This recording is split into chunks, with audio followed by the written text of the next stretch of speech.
She's here. There she is right there. I know, people keep trying to go in. Main door. No, it's fine. Hey, Kim.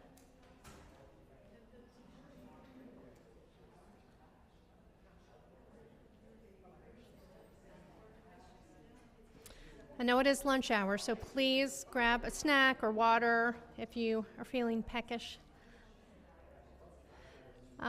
We are about ready to get started, so if you want to go ahead and grab a seat, I want to be mindful of everyone's time.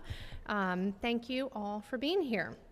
My name is Layla George. I am serving as project executive for this project, City Metro-owned project, Reimagining the Belvedere. Previously, I was at Olmsted Parks Conservancy. There is no one who believes in the power of a well-designed and executed public space more than me. I think that in terms of providing the most value to the most number of people, public investment really can find no better home than our shared spaces. So thank you for being here. I like to orient people to the site. This is the 5th meeting we've had, and the only one where I can say it's all right there is what we're talking about. But it is 5.5 acres, so it's a lot larger than many people realize. You can see we are right here in kind of the lower left at the Kentucky Center for the Arts, overlooking the lawn area. It goes all the way to the platform over the expressway, and of course the kind of extension of 5th Street. If you pull back a little bit, you can see the red dot is the Belvedere. You can see how close we are to so many other downtown attractions. Obviously, the Kentucky Center where we are now, the Ali Center right next door, but also really close to the Convention Center, Waterfront Park Playport to the west, Waterfront Park to the east, the Yum Center, Museum Row. All of these spaces really are within easy walking distance from the Belvedere site. The other reason I like this image a lot is because you can see this barge coming in at the Clark Memorial Bridge and making a turn. So this stretch of river right behind you all and in front of me is one of the busiest stretches of inland commercial waterway in the country. You can see the turn that barges have to make to get into the locks. So it's sort of like the on-ramp of a freeway for barges right here. And that is why we have all of the bollards out there. Many years ago, I thought they were beautiful planters and just this nice aesthetic feature, but they are giant bollards to protect the roadway from barges. This site has really been interesting to me to kind of delve into the history of it a little bit. It really is where our city was founded. There was an ancient Indian mound here, probably from the Adena tribe. That was kind of smoothed over and leveled by Evan Williams, who created the state's first commercial whiskey distillery here on this site. Beargrass Creek used to flow out at 4th Street, but at that point it was really used kind of as an open sewer, and this was our city's front door at the river. It was a very busy commercial wharf, and so the city rerouted the creek, but this really is where the city started. When urban planners came in and designed a grid for the city, the American Life building right there is lot number 1. So it literally started here.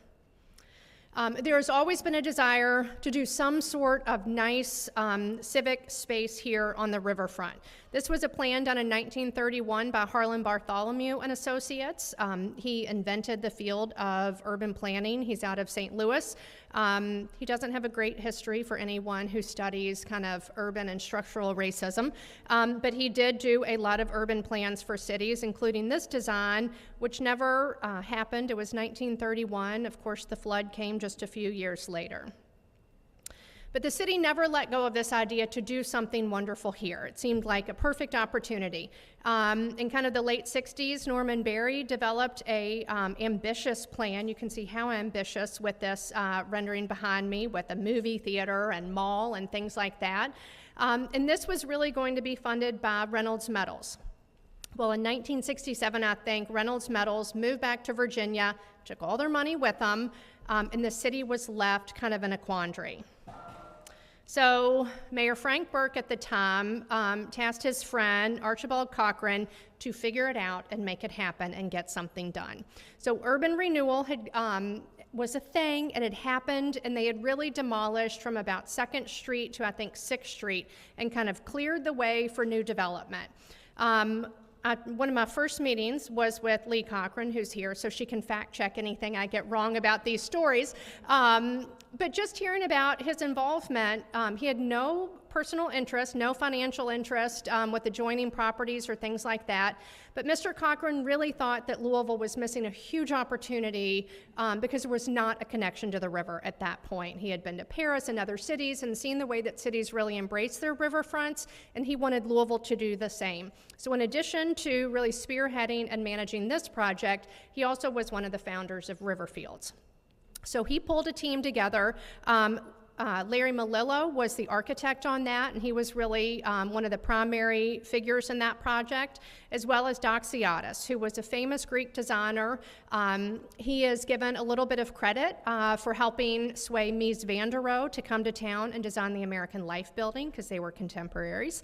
And so what we had was, so this is the other picture that I love because it shows all of these things that were happening at one time. So this was in about 1971, and you can see the Galt House was being constructed. You can see, I think it's a 401 office building that was being constructed there on Main Street, the American Life building, the Belvedere, and the Expressway. All of this was happening at the exact same time. It's a monumental feat of transformation. And what we got was this really beautiful mid-century modern design. Mayor Frank Burke, at the dedication in 1973, dedicated the space to the children of Louisville. He wanted this to be a place for families to gather and experience the river, because at that point it was still very industrial along our waterfront. All of these water features that were so popular were really problematic from an early period, with leaking into the garage and things like that. So as beautiful as it was, there were some problems early on.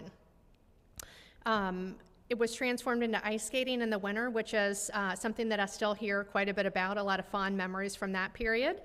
And so then in the mid-90s, Mayor Jerry Abramson came in and was going to fix it. He was going to try to repair some of the leakage that was happening in the garage and really reimagine this space. He wanted to bring more events back down. And so the design that exists today is what was implemented in the mid-90s by Abramson. It feels very hard and hot and a lot of concrete. If you look at it, there is a decent amount of shade and greenery, but it just doesn't feel like that. One of the issues that we still have to this day is leaking in the garage, kind of concrete that's damaged and coming off in chunks. And that's because the space was always designed for pedestrian use. It was not designed to accommodate food trucks, certainly, which are extraordinarily heavy. It was not designed to accommodate big equipment to set up for events and things like that. And so that has continued to damage the structure. It cracks the concrete, water gets in, and then you're off to the races. So what we have to do first and foremost is come in and fix all of that. We have to reinforce the concrete, install a lot of new waterproofing, new drainage systems, and really stabilize the structure and strengthen it so that we don't end up right back here in 15 years. People will drive even when they're not supposed to, and we know that, so we have to accommodate that. And so we are going to fix what's broken, and while we're at it, we plan to reimagine the Belvedere once more. So, a lot of people have noticed that the mayor's really doubling down on downtown. He got $100 million from the state legislature last year to invest in a variety of downtown projects. And I think the reason is it's an incredible source of revenue for the city. And when downtown does well, the city does well. So here you can see renderings or images from our current budget. So the big, more than 50% piece of the pie is occupational taxes. Property taxes is that royal blue square. Together, that's about 80% of all of the revenue that is generated for our city comes from those two buckets of revenue. That funds everything. That funds all services across the county. And so where does it come from? Well, primarily it comes from downtown. If you look at the graphic on the left, you can see it broken down by zip code. So 40202 is the bigger one. That's at about 90 million. That's 1 square mile. It's followed by J-Town 40299, which is a much larger area, contributes, a significant amount of revenue, no question, but when you look at productivity per acre, you can see that downtown really punches above its weight, really showing the value and benefit of density. If you look at property value, so this is a data visualization from the city of Indianapolis, and it's showing just property value across the city. The purple spike is downtown. Louisville's would not look that different. I mean, downtowns really across the country still hold the bulk of property value. And so when you look at the potential for revenue creation and spurring that economic development, investments in downtown really matter a great deal to people all across the city. So if downtown is the primary source of revenue for the city, you then look at Louisville for the state. I think Louisville contributes like a third of the state's budget. We give more money away than we get in return. You can see why elected officials at the state and city level are supportive of downtown investment. So the mayor has put together a great team. I'm probably biased because I'm on it. But we have Chris Carmichael here with us today, who is the owner's rep with PLC Management. We have Wittenberg Construction, who is back on the case. If you paid attention during that slide that showed all the demolition in 1971, they were the construction manager for the Belvedere in 1973. So they're really excited to be back on board. We have Bob Haferman and Christopher Fuller with K. Norman Berry and Associates Architects. They've been champs. This is their 5th public listening session as well. So big thanks to them for continuing to stick with me. And then Metro Department of Fleet and Facilities. So a lot of people kind of wonder who takes care of this now. It's not the Parks Department, it is Fleet and Facilities. And we have Mark Zoller from that team who's been incredible. He knows everything about the space, where all the bodies are hidden, what works, what doesn't work, where the problems are. And so he's been a wonderful person to have on the team. And then we have Heatherwick Studios out of London as the designers. So Heatherwick Studios, probably their most well-known project in the United States is Little Island in New York. As you can see, it's very different from any other public space or park in, not only in New York, but really probably in the world. It's just very unusual in its architecture. It's very exploratory and three-dimensional, lots of gathering spaces, just a really interesting, different piece of work. Here you can see other images. You can see that you can be on top of it, kind of inside of it, underneath it. They really want to create spaces that bring people together and that foster connection, spaces that spark joy, and really encourage people to kind of explore and linger. This is an image from a project they did in Tokyo. I like to say, I would think it's AI, except that the mayor has actually been there and confirmed it is a real space. And I look at this image and I don't even know what to call it. Like, is it a building? Is it like a park? I mean, it's just so different than anything. And that's really the type of work that they do. Things that are unique. And so I'm about to show you the concept design that they've done for us here at the Belvedere. And it's not going to look like this because there's changes that I'll discuss. And so while it won't look like this, I promise it will not look like anything you all have ever seen before. So this is the concept design that they've created. You can see that the entire 5.5-acre site gets treatment. You can see that it is much greener than it is now. You can see that there's lots of different spaces for gathering, for different types of activities and events that are supported. You can see a better connection to the river. So you can see the elevator that's there. Currently it goes down to River Road and it floods and therefore doesn't work. So we're going to have it stop at a mezzanine level, and then there's new ramps that will connect to River Road. Right now, River Road, I think it opened this week, a new multimodal path that's on the river's edge. It goes from 3rd to 7th right now. The next phase is creating design documents for 7th through, I think, 13th. So then that will extend all the way to Playport on this wonderful multimodal protected path. It already will go in the other direction to the Wharf and Belle of Louisville and Waterfront Park. So that will be a wonderful connection along the river. The reason I'm showing you this is so you can see the ambition and the vision we have, but you can also see the inherent challenges. So we talked about those bollards that are there along the river's edge. To construct something like this on that platform over the interstate would require significant tons of steel to reinforce that platform and hold the weight. To move those types of weights of steel, you need large cranes, which would have to be on a barge. That's the only place to put it. There's enough interstate work happening in our city and on the docket. We are not shutting the interstate down. I'll say that right now. But to put a barge there with a crane, you have to deal with flooding. We had 2 floods last year. You would have to demobilize and remobilize, which takes a lot of time and is expensive. If the Army Corps of Engineers would even let us have that, and given the heavy barge traffic, we don't think this is worth really moving forward with. It's too many safety issues with barges and flooding, and it's too much money just to put it there. So what we challenge them to do is to go back and kind of think about what you can construct on this area over the garage.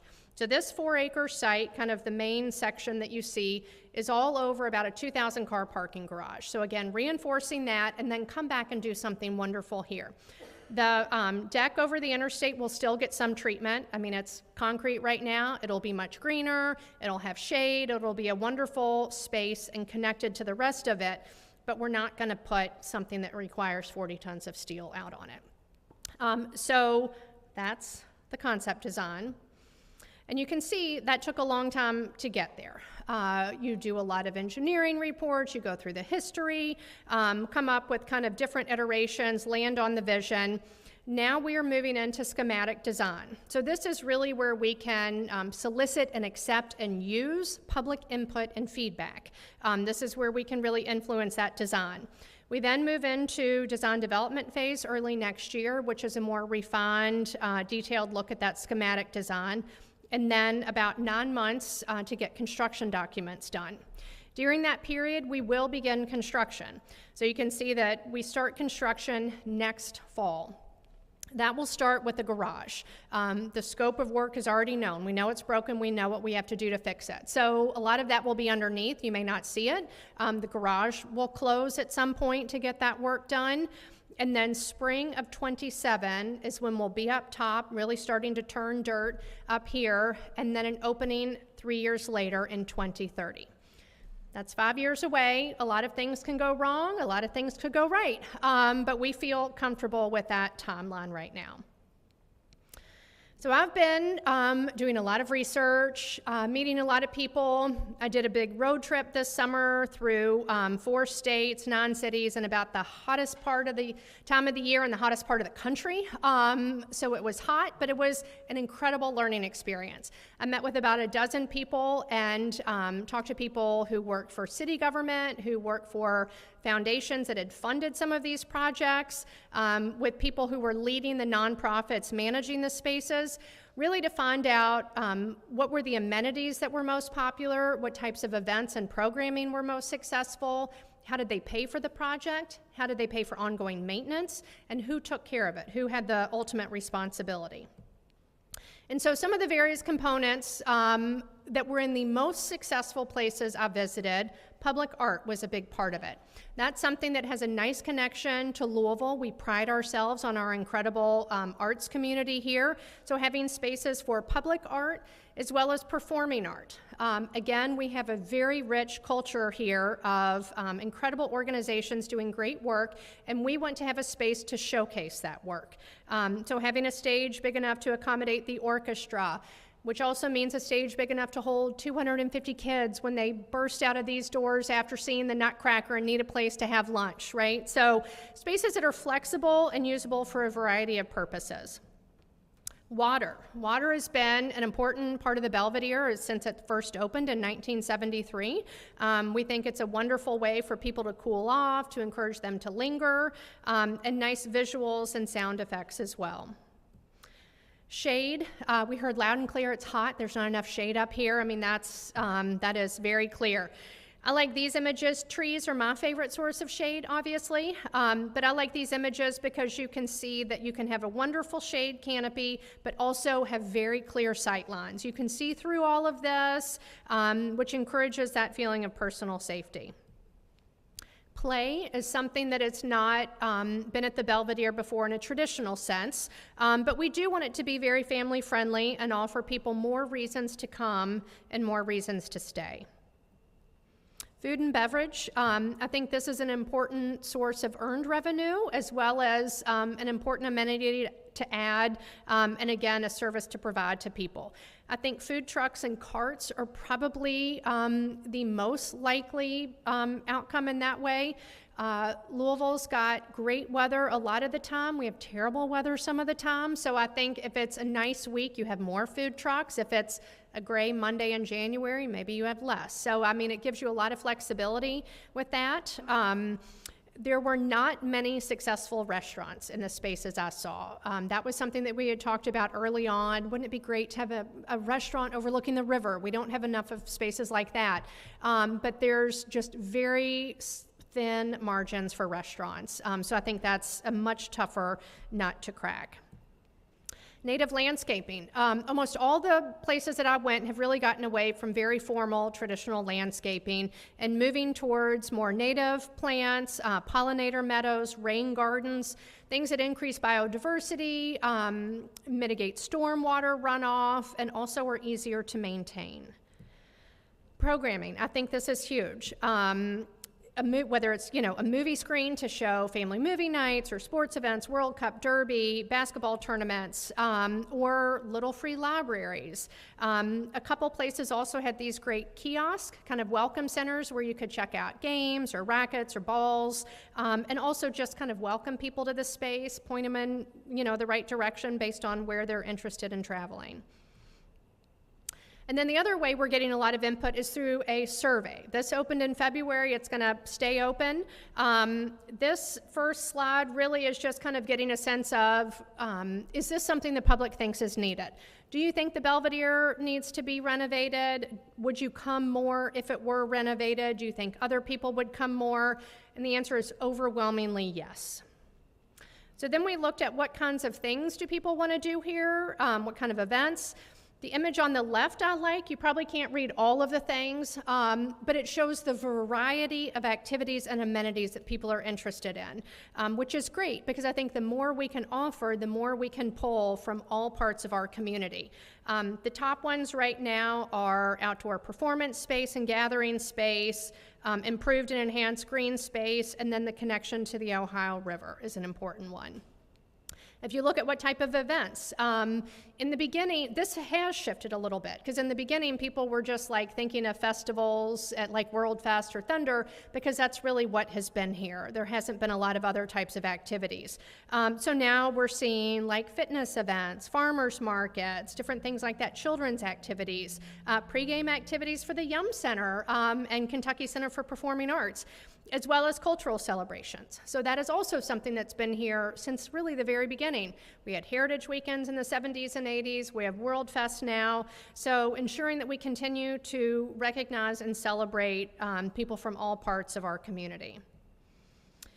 And then we want to make sure that we're getting a representative sample. So the first one is showing kind of the age breakdown, and what I've said before, and it's funny because two of them are here, I have 18 to 24-year-old children. I'm shocked that any 18 to 24-year-olds have filled out this survey. I'm sure my two 18 to 24-year-olds have not.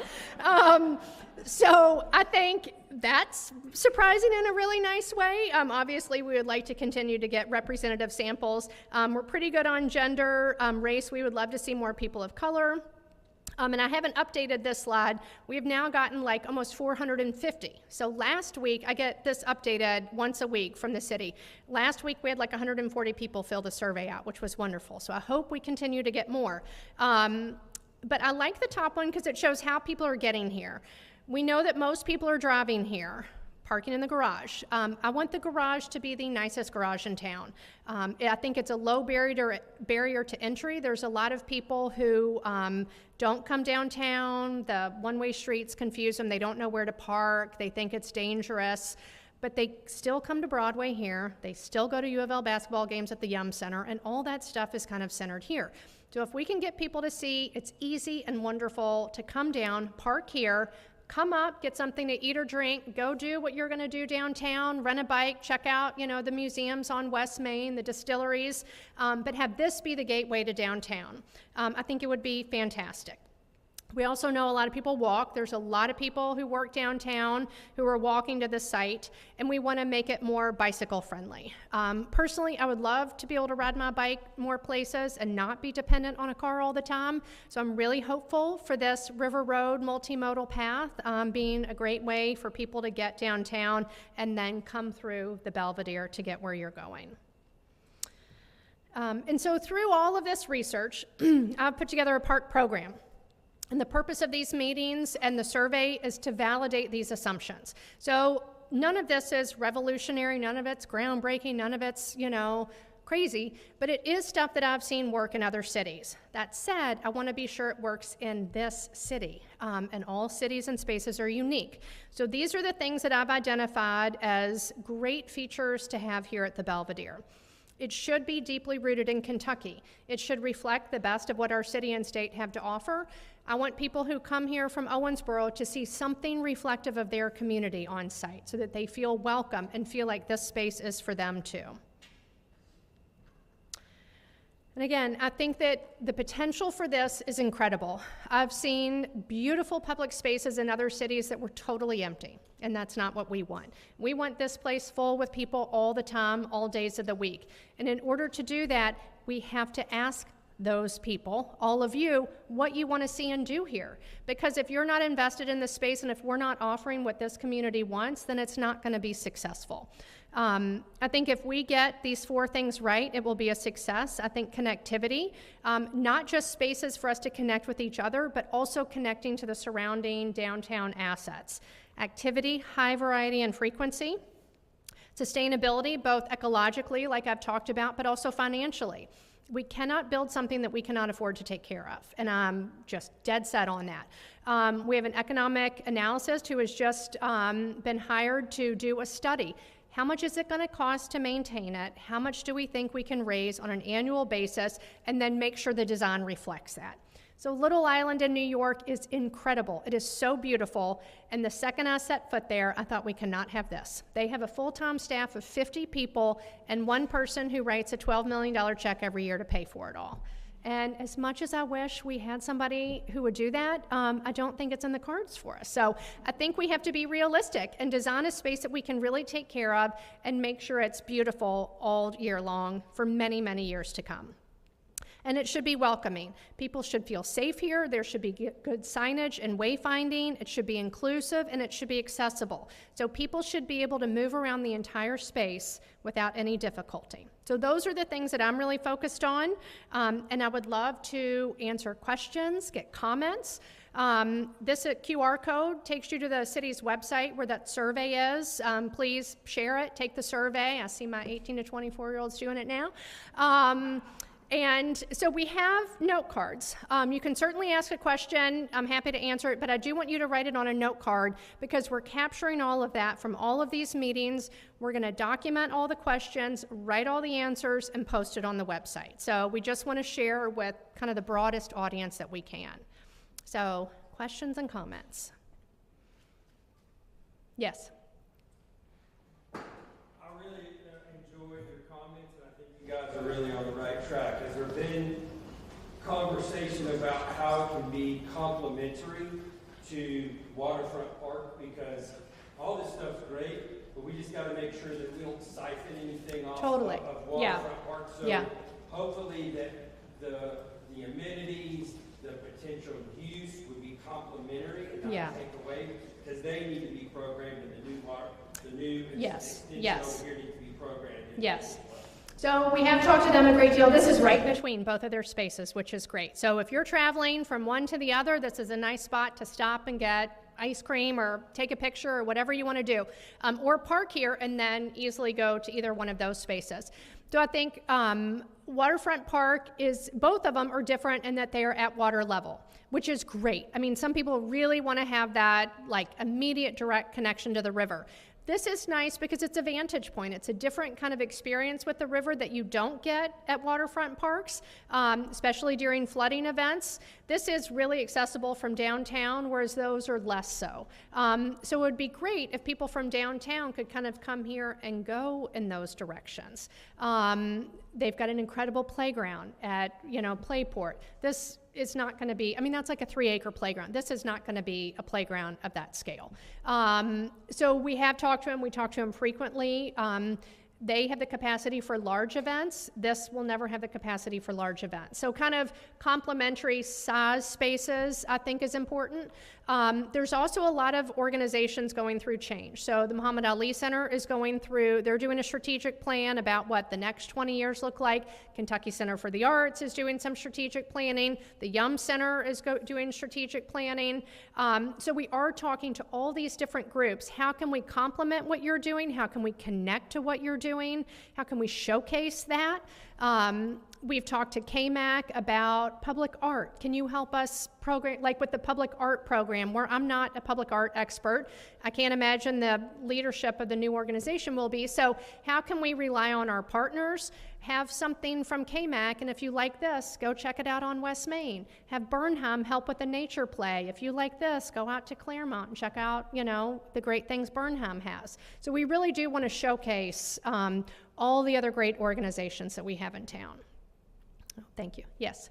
My question actually comes off the other gentleman's question. I drove by Waterfront Park on my way in today, and unfortunately, they need a lot of money for maintenance.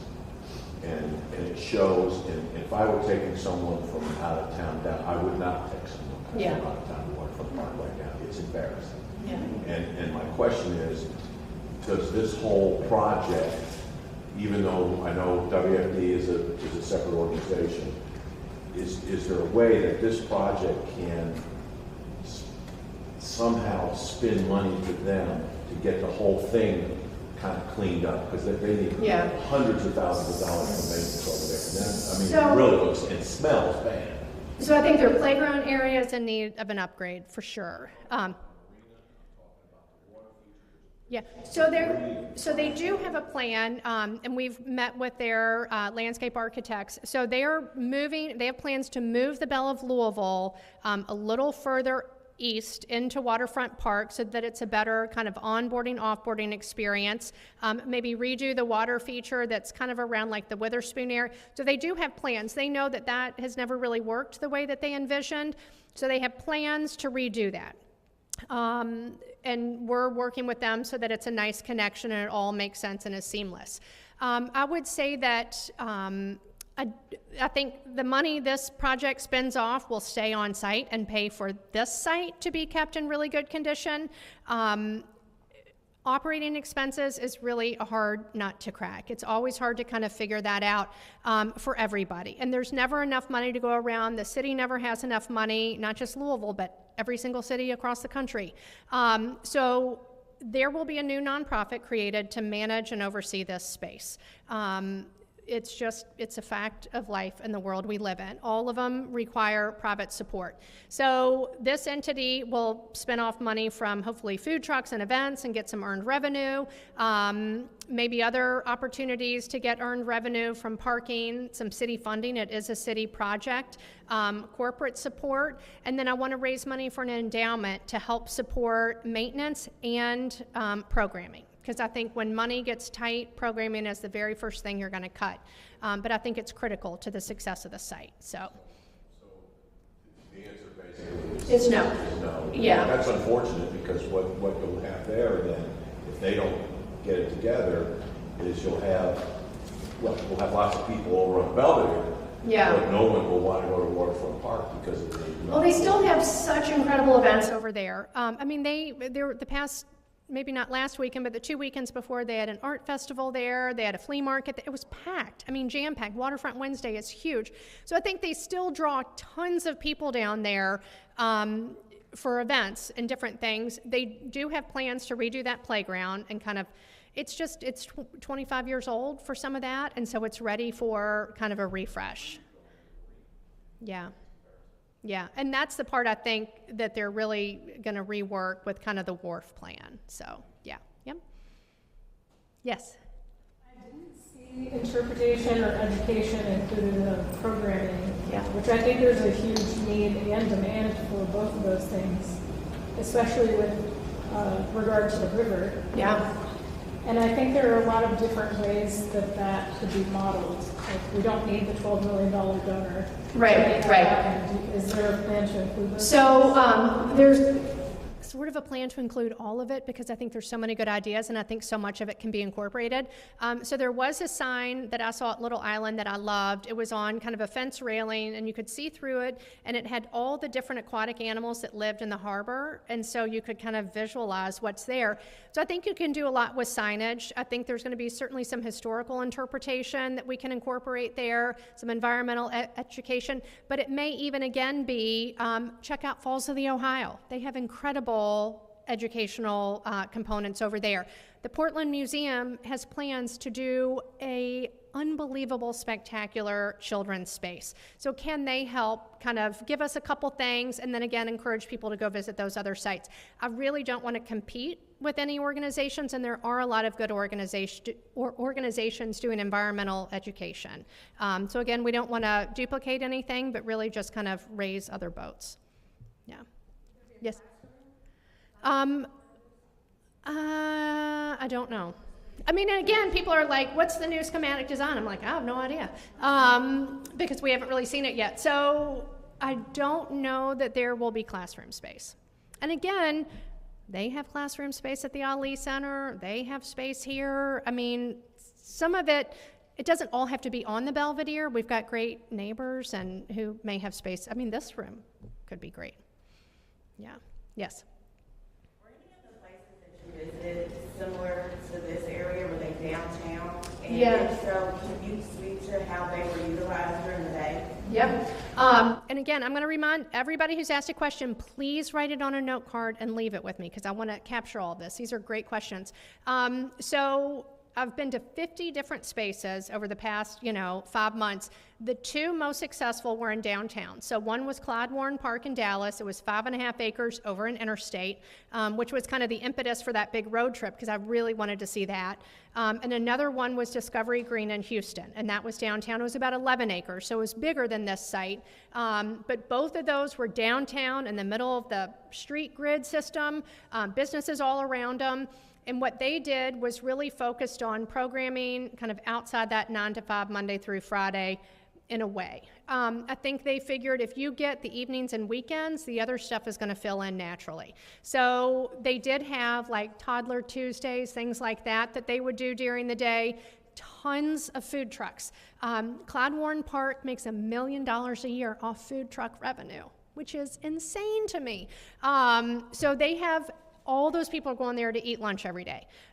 They have an incredible fountain that has like a choreographed music light show at 12 noon every day, at 6 p.m., 7 p.m. They do after work like volleyball with young professionals. They do exercise classes on weekends. They do everything and anything at that park. And I think that's the success, is having things that, like a senior exercise class that's going to pull people to come do that. Also a toddler time. I mean, you have to really hit all those different demographics. The park in Houston that I went to, it was a Saturday night. It's end of July. It is so hot. Nothing is going on. I'm sure most people who live there are out of town if they could be. And downtown was dead. I mean, it's all these one-way streets, totally empty, no cars. And I got to this park and there were 1,500 people there. It was packed. There was no events. There was no planned programming going on. But all of these people came into this one space because it's always so alive with activity. So seeing those spaces, I thought we can do this here. But it's really a question of programming. I mean, that's a big key. So, yes. Were there any research done about secondary economic benefit from the park being constructed to surrounding downtown development. Yeah. We've got some vacant towers, some vacant lots in need of new construction. So what would learn from other cities about that? So that is what this group is going to do for us. So they're going to, the economic impact group, they're going to look at two things. One is like, what's the revenue operating model? And then the other thing is, what is the potential economic impact? Because that's something we want to show elected officials. You know, you were investing public dollars in this project, and this is the revenue creation that we anticipate. I will say the Dallas project, I mean, like an art museum had its back to it, and they're redoing to have their front to the space. They had a Chase bank branch that was, one-story bank branch. It's now like a 20-story tower. So they have seen huge change around this space. I think the one in Houston has seen a lot of development as well, new hotels and things like that. So we're working on getting some of that information. Yeah, thank you. Yes. When do you think you'll have the new schematics? And when you do get them, are you going to put them out for public comment? So I think schematics will take probably another 3 months or so, 4 months. And so we haven't gotten down that line to figure out how we present, what the format is for presenting those. But again, this is really when we want input on. I mean, my feeling is that taste in design is very subjective. So the design that was first released drew a lot of reaction. It definitely stirred emotion, which Heatherwick likes to do. It's provocative. And some people thought, oh my God, that's just what the city needs. We need to think big and do things that other cities do, and this is going to put us on the map. And other people thought it was the ugliest thing they'd ever seen, and that's ridiculous, and why would you spend money on it? We will never have consensus on design, ever. And so I'm very intentional about what I'm asking for feedback on. I'm not going to ask people's opinion on the design because I can't use it. So I want your opinion on what kind of things you want to do there and what you want to see there, because that's useful, right? It doesn't feel good to be asked what you think about the design, knowing that nobody's going to take that into consideration. And again, I think it's just something that you're never going to reach consensus on.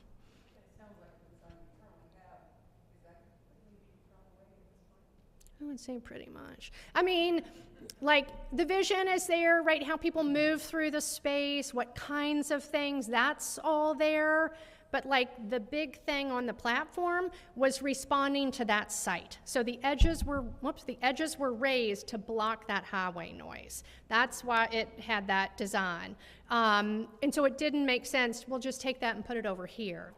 It doesn't work. So, so I would say, sort of, yeah, it's just kind of being, yeah. Yes. You just mentioned highway noise, which is something I was thinking about. Is there other means of kind of mitigating that? Yeah, so we're looking at that. There's a couple things we're looking at. I mean, there are sort of barriers you can construct to like physically block that noise, and then kind of landscape around them or make it decorative so it's not just kind of steel walls up. The team has also been working with somebody who was talking with the airport authority about mitigating airport noise. Like, there's noise cancellation technology like we have in our headphones, and sometimes that can be used. I don't know if we know that it can be used for this application, but it's definitely something we're looking at. Yeah. Yeah, parking and ease and cost. In Yes. other words, I'm sure you all are doing calculations on how many people it's going to take to come there and use the space. And am I going to, depending on if my income's $30,000 or $300,000, am I going to go, that's so easy to get to and no cost, I'm taking my kids. So I know there's some kind of... Yeah, so we'll have to look at it. So right now it's under the jurisdiction of Park. They manage it, and so we're looking at what changes. I do think it's easy to get here. You can always adjust those things. Like, there was one park I went to in Denver, and it was right next to a big REI. And so REI wanted the parking free for an hour because they wanted their customers to be able to park there and not be charged for parking. So it was free for an hour, and then from like 60 minutes to 90 minutes, it was $5, and if it was over 90 minutes, it was like 15.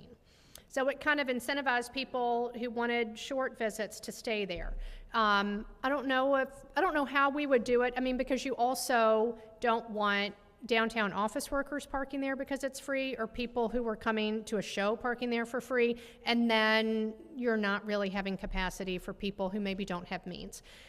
One thing we are looking at, though, that I'm really, really hopeful about is better public transportation to the site. So there is a TARC stop out front. I would love that TARC circulator that used to be on 4th Street and go up and down and was free, and you just get on and get off wherever you want. Can we get that on Main and Market from Nulu to Portland and just go all day? I mean, the businesses would get so much money from that. I mean, if you can move tourists in Nulu and tourists in this area with the distillery tours and move them all back and forth, I mean, it helps everybody. So I would love to see that. Yeah. Yes. No. I think that's part of what Waterfront Park suffers from. You can have the vision, but when you've got the nobody really expresses that that's why I'm not really coming down here. So I get it with that leafy approach to the original design, but I think that noise isn't going to be, and if they can show you an example of how it's been mitigated instead of just saying it will be mitigated. And then I have one more thing to say. Yeah. And this is just like phase 2. Yeah. Gondolas to Shipping Port Island.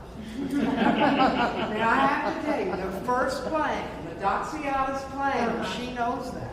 This was from the Belvedere to Shipping Port Island, probably cost $460 billion back, not to mention. But I started thinking about St. Louis and the Arch and people come to, and I kind of got away from development of the Belvedere and went to parking on the Belvedere with nice whatever, gondolas running, situation on Shipping Port Island that, does, but and people go to the Arch, it's not because they love Archie. and also, the perspective, for those of us who've been in an office building on the waterfront on the 20th floor, you get up there, you might be seeing your lawyer for divorce, or you see somebody, but you go, oh my God, that anybody should see the locks, the dam, the fossil beds, and that's what I wanted to see, because I want them to really understand the commerce aspect, the recreational, the electricity, and I think we could be known for the gondolas, just a thought. Amazing. Oh my God, look at all this thought and creativity you spurred. Okay, I'm going to start the front. Back to what you were saying about you'd like to see more public transit. Yes. How can we encourage the city to invest in more public transit to provide, not just for getting downtown, but for more people in the city that don't maybe have something, or don't want to drive down and they don't want to even bother, but they get so much trouble.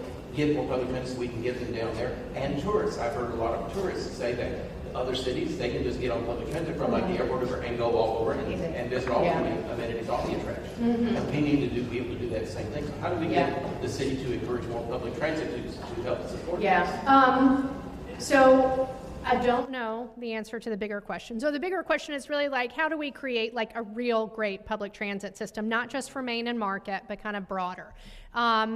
I think that I talked to somebody the other day, and this gentleman said, Waterfront Park needs more money. Somebody else said, TARC needs more money. Somebody else, everybody needs more money. I mean, it is just the way it is. I don't know if it's trying to figure out better tax situations, like the ability to tax for some of these projects. I mean, some of these cities have like that penny tax that we tried to get passed a number of years ago. Oklahoma City does. I mean, what they've built with that is insane. I mean, it is incredible, the amenities they have. Other cities have more flexibility with kind of tax incremental financing kind of situations where they can pull money. So I don't know the answer. It may be sort of a combination of a lot of different things. In terms of the Main Market thing that I really want to see, I feel like some of these businesses should invest in it because it benefits them in this downtown area. So one thing to think about is the city, even since the city doesn't seem to be finding any money in their budget directly to help fund TARC, they're getting targets most of their funding, other than federal and state grants, from an occupational tax that was passed by referendum in 1974. could we do maybe a referendum here and maybe raise that another, whatever, 0.2, 0.4%? It's 0.2 right now. Could they do that? And maybe we get the money for a target, then that would help get more people all over the city and maybe to come down here more to help with this. Yeah, I think, is Andrew on the budget committee? I mean, you've got a Metro Council member here who might be able to talk to you about what that would take.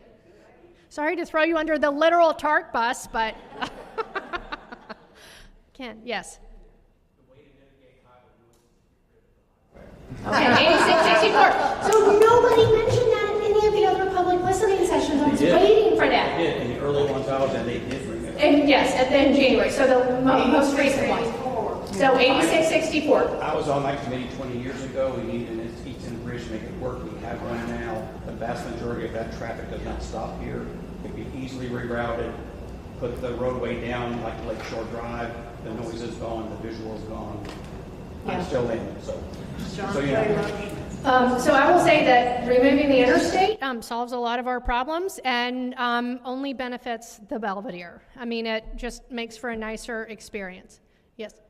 That actually is part of the question I wanted to ask. Yeah. It sounded like you had a pretty good idea of how much work and I think maybe therefore cost needs to go if we decided to rebuild the parking structure. Do you know what the cost of that is yet and what percentage of maybe the total budget it is? Because again, if that went away and we started it from the ground up, that eliminates some of that cost that could be spent on the garage itself. So now, we wouldn't have the same parking situation. Yeah, so I would say that we did look at what happens if we drop the garage and just start kind of at the ground level. And we've got some of the architects here who can expound upon this, I'm sure. But there are flood walls all the way around it. And so you're going to be at the bottom of a bathtub is going to be the experience. So, and then you have all those bollards out there on the riverfront, and then it's all parking garages in either direction.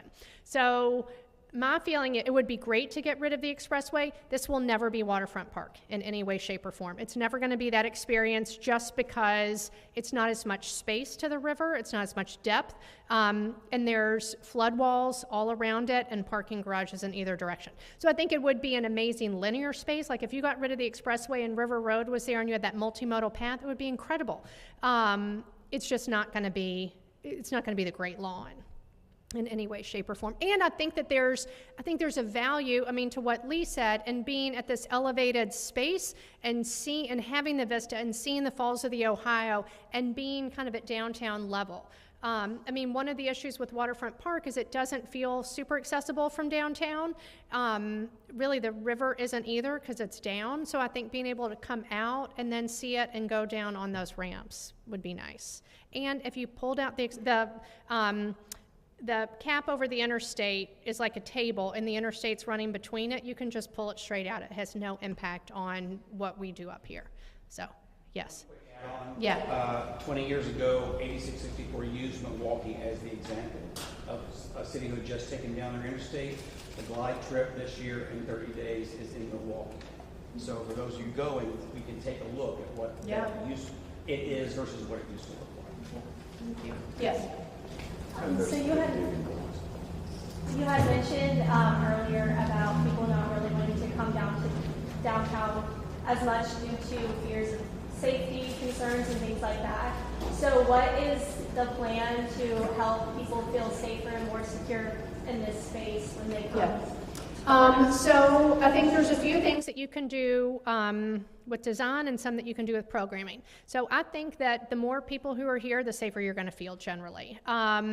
I mean, if I'm up here and I'm the only one and I see somebody who looks a little sketchy, it makes me scared. But if I'm up here and there's 20 other people, I'm fine. So I think that kind of programming really mitigates a lot of that. I think positive activity tends to drive out negative activity naturally.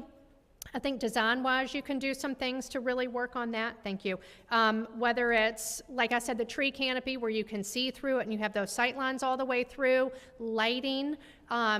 One of the parks I went to, they had their offices facing the spray pad and playground because that was the constituency they were most concerned about for safety. So if somebody kind of walked out in the spray pad that didn't look like they belonged, they were on it. They saw it immediately.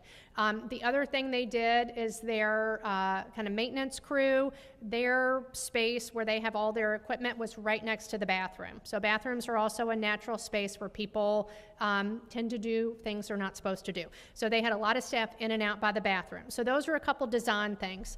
I think there will also be security. Like you can't get around it. Whether it's, I think, kind of a downtown ambassador kind of feel for during the day. You've got your polo shirts. You're making sure people know where they're going. You're checking the bathroom multiple times a day. Also kind of walking through the garage so that also is, secured. And then overnight security. So it'll be accessible 24/7? No, I mean, it'll probably be closed overnight the way all public parks are closed, like 11 p.m. to 6 a.m. or something. So it'll be closed in that same way, but we'll have security to make sure that it's closed. Yeah. Yes?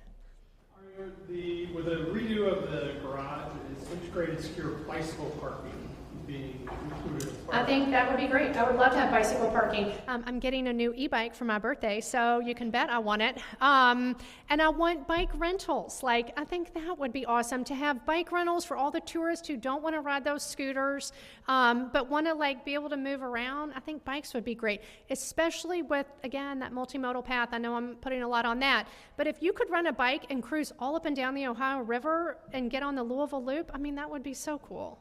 So, yes. There used to be bikes you could rent. They got rid of it for some reason. Yeah. Well, I think that was a private company. I don't know that the city did it. I think it was a private company. Yeah. Yeah. I mean, I also was in Denver and I got Lime bikes a couple times and the tires were flat. I mean, they're not perfect, right? You still have issues, but yes. Additional integration with Muhammad Ali Center that's so close, whether it's extending over the 6th Street or whatever. So there's a ramp right there that goes straight to the Ali Center. There's also plans to build a new 1,000-room hotel on the other side of it. There's a little green space there by their garage in 7th Street. So there's a plan for a huge hotel development that will be there. It's in the old Museum Plaza site, so it connects through that resurfaced lot that's at West Main now where there's pickleball courts. So it would connect through there. So if you're here and want to go to West Main, you're going to go through the Ali Center and kind of pop out there, which is great for the Ali Center to have all that kind of through traffic back and forth. So yeah. Yes? Well, first, thanks for your presentation. Yeah. Enjoyed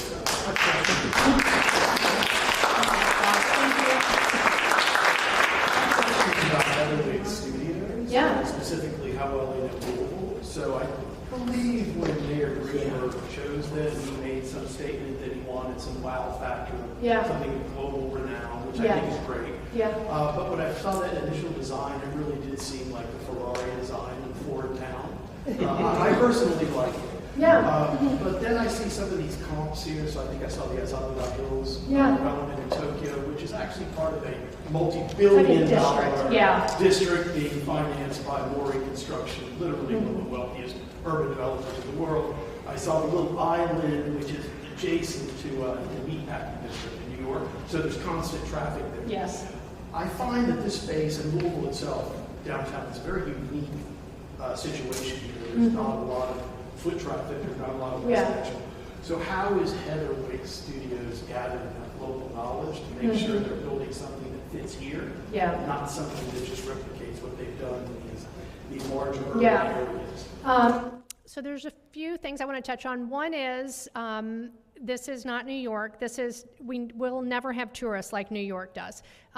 This is also a public project. Almost all of their other projects are financed by a billionaire.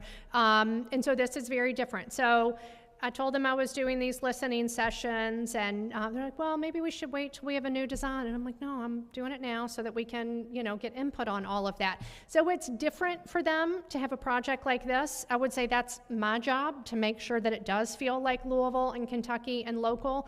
I think there's a lot of things that will be kind of sprinkled throughout the space that will feel very familiar, whether it's you know, quotes by like Wendell Berry, Bell Hooks, Silas House, kind of Kentucky authors? Can we have something to like integrate some of the Kentucky music?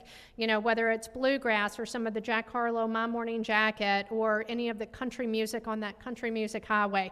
Like having some of those different things kind of sprinkled throughout, native plants, native materials, whether it's the wood, the stone, things like that. But I'm very keyed in on this should feel like a Louisville, Kentucky space, period. I'm from here. I grew up here. I know really the rest of the project team is from here. So I think we've got the mayor is from here, grew up here. So I think there's a lot of people on the team who have their finger on the pulse here and know what feels like us versus not. Mm-hmm. I believe when the Muhammad Ali Center opened, there was a city-funded study done trying to figure out how to connect all these green spaces that run parallel to Main Street, from the Ali Center to Waterfront Park. Are we drawing on some of these previously funded studies? So I haven't seen that, but I do know, so the Urban Design Studio at U of L had a spring capstone, or let's see. Yeah, spring capstone from last spring project where they looked at kind of all the green spaces in downtown, really kind of, I think, through like the 4th and 5th Street corridors and kind of how do you stitch those together.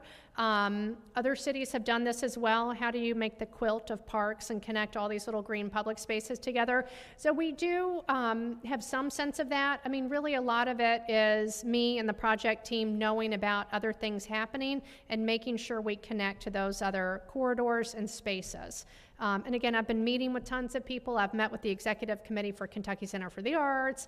I had a meeting with the Yum Center this morning and their consultants. I've met with the Ali Center, Galt House. I will meet with anybody and everybody. So if you all have a neighborhood association or people who couldn't be here that want to know more, I will go anywhere. I'm taking the show on the road. I mean, I'm happy to do your coffee meetings with constituents or anything. So I'm really willing to get out, get as much feedback and input as I can. So, yeah, thank you. Any other questions? Now, you will all have to write down these questions because these are all good questions. Do not forget. Any other questions or comments?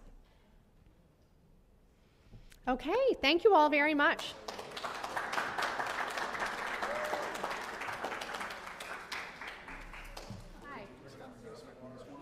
So we're kind of following this project. We're just doing a little update.